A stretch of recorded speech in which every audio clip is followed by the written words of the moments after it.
as I wake up in the morning of each day that passes by, and I listen to the sound upon my ear.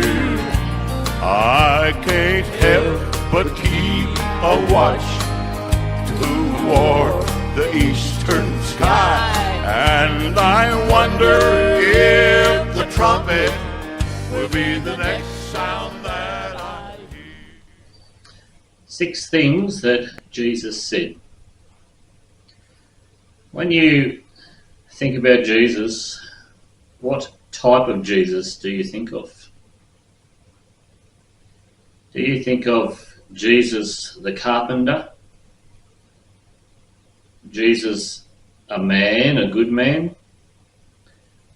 Do you think of Jesus the Son of God, or God the Son? When I think about Jesus speaking, to me it's God speaking. If Jesus says something, God is saying it. Jesus is God, according to the Bible. He is God the Son. So 6 things that he said. Come to me.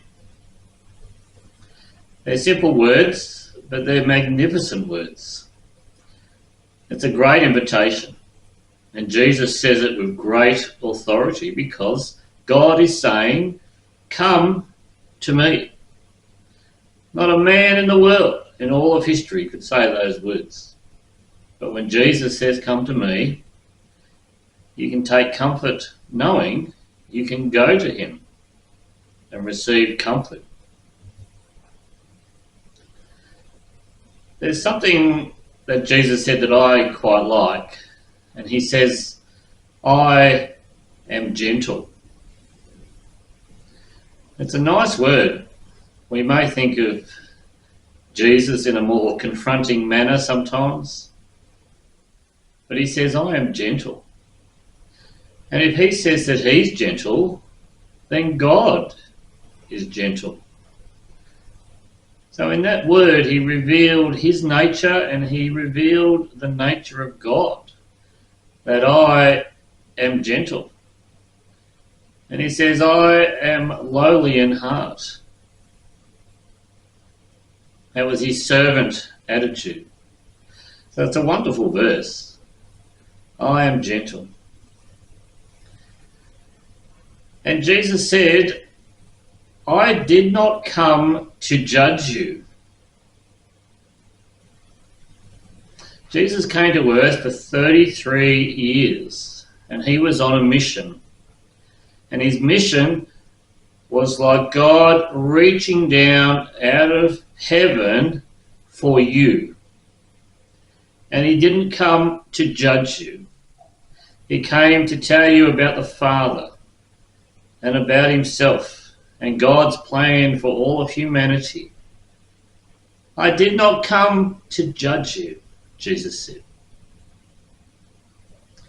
Jesus said, I came to save. I came to save you. Sometimes when we think about these things, we think in a very earthly, bound to this planet manner. But I often think about Jesus being God. He knows everything about everything. He knows what's on the other side. He knows what eternity is. He knows what life after death is. He knows where everyone's going. He knows what will happen to us. And Jesus said, I came to save you. Well, God says, I came to save you. They're wonderful words. We can often just read them and move on. But it's a wonderful word. Jesus came to save you. You might be on earth for 70 odd years, but Jesus knows what was before you, what's coming after you. you may have a spirit inside you, and he knows the future of that spirit. So don't just look at your physical body. Think spirit. I came to save you. Jesus said, I came to give your soul rest. The Bible talks about ungodly, unbelieving people, about the wicked, as restless as the wild seas. But Jesus says, if you come to me, I haven't come here to judge you, I've come to save you, I've come to give your soul rest. So what does that mean? What does that feel? Well, to me, it gives you security.